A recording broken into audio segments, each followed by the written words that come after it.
चांद पर तिरंगा लहराने वाला है। भारत का चंद्रयान 3 हर एक गुजरते दिन के साथ चांद के नजदीक पहुंचता जा रहा है। चंद्रयान ने पृथ्वी की कक्षा तो पास कर ली, अब अगली परीक्षा चांद पर है। बस 5 दिन, अगले 5 दिनों चंद्रयान चांद के ऑर्बिट में होगा। क्या चंद्रयान -200 डिग्री के टेम्परेचर का टॉर्चर झेल पाएगा? अब कड़ी परीक्षा की घड़ी है।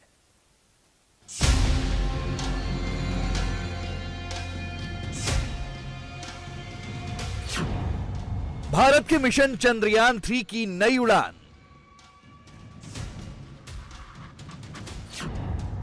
चांद की तरफ बढ़ाया अगला कदम। चंद्रयान 3 ने एक और पड़ाव पूरा कर लिया। धरती के चक्कर काट रहा चंद्रयान अब चांद की तरफ आगे बढ़ चला है। आधी रात करीब 12:15 पर चंद्रयान 3 ने धरती की कक्षा से चांद की दिशा में कदम बढ़ा दिया। इसरो के वैज्ञानिकों ने चंद्रयान 3 को पृथ्वी के ऑर्बिट से चांद की तरफ भेजा। इसे ट्रांसलूनर इंजेक्शन यानी TLI कहा जाता है। 14 जुलाई को लॉन्च हुआ चंद्रयान 3 अब अपने आखिरी और सबसे मुश्किल सफर की तरफ आगे बढ़ चला है। सोमवार रात को बेंगलुरु में स्थित इसरो के हेडक्वार्टर में सबकी सांसें थमी हुई थी, क्योंकि भारत के मिशन मून का यह सबसे क्रिटिकल मोमेंट था। लेकिन जैसे ही मिशन सक्सेसफुल हुआ, सबने राहत की सांस ली। इससे पहले चंद्रयान ऐसी अंडाकार कक्षा में घूम रहा था जिसकी पृथ्वी से सबसे कम दूरी 236 किलोमीटर और सबसे ज्यादा दूरी 1,27,603 किलोमीटर थी। ट्रांसलूनर इंजेक्शन के लिए बेंगलुरु में मौजूद इसरो के हेडक्वार्टर से वैज्ञानिकों ने चंद्रयान का इंजन कुछ देर के लिए चालू किया। इंजन फायरिंग तब की गई जब चंद्रयान पृथ्वी से 236 किलोमीटर की दूरी पर था। चंद्रयान 3 पृथ्वी के चारों ओर अपनी परिक्रमा पूरी कर चंद्रमा की ओर बढ़ रहा है। जैसे ही चंद्रयान मून की कक्षा में पहुंचेगा, उसकी परिक्रमा करता हुआ करीब बढ़ता जाएगा।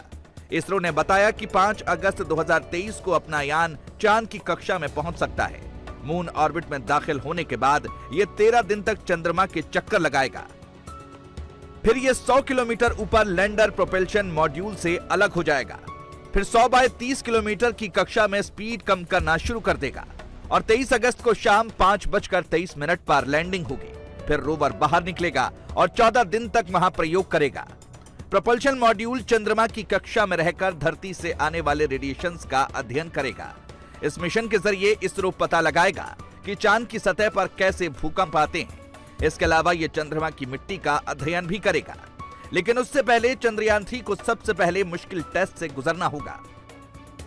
उसके लिए चांद के ऑर्बिट में पहुंचने के बाद 5 अगस्त से 23 अगस्त तक चंद्रयान 3 की गति को लगातार कम किया जाएगा। चंद्रमा की ग्रेविटी के हिसाब से फिलहाल चंद्रयान 3 की गति बहुत ज्यादा है। इसे कम करके 1 किलोमीटर प्रति सेकंड पर लाना होगा, यानी 3600 किलोमीटर प्रति घंटा की रफ्तार। इस गति पर ही चंद्रयान 3 चंद्रमा के ऑर्बिट को पकड़ेगा। फिर धीरे धीरे उसके दक्षिणी ध्रुव पर लैंड कराया जाएगा।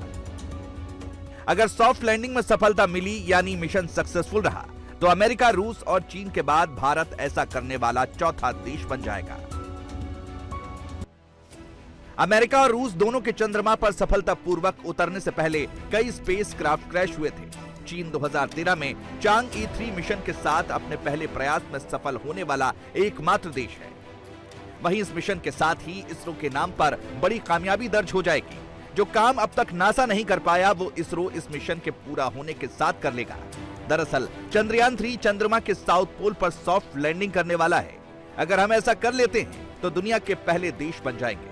आपको बता दें कि रूस, चीन, अमेरिका ने अब तक जितने भी मून मिशन किए हैं, उन्होंने चंद्रमा के इक्वेटोरियल रीजन में लैंडिंग कराई थी, जबकि भारत के चंद्रयान 3 ने पोलर रीजन्स को चुना है। चंद्रमा के पोलर रीजन दूसरे रीजन से काफी अलग है। यहाँ कई हिस्से ऐसे हैं जहाँ सूरज की रोशनी कभी नहीं पहुँचती और तापमान -200 डिग्री सेल्सियस से नीचे तक चला जाता है।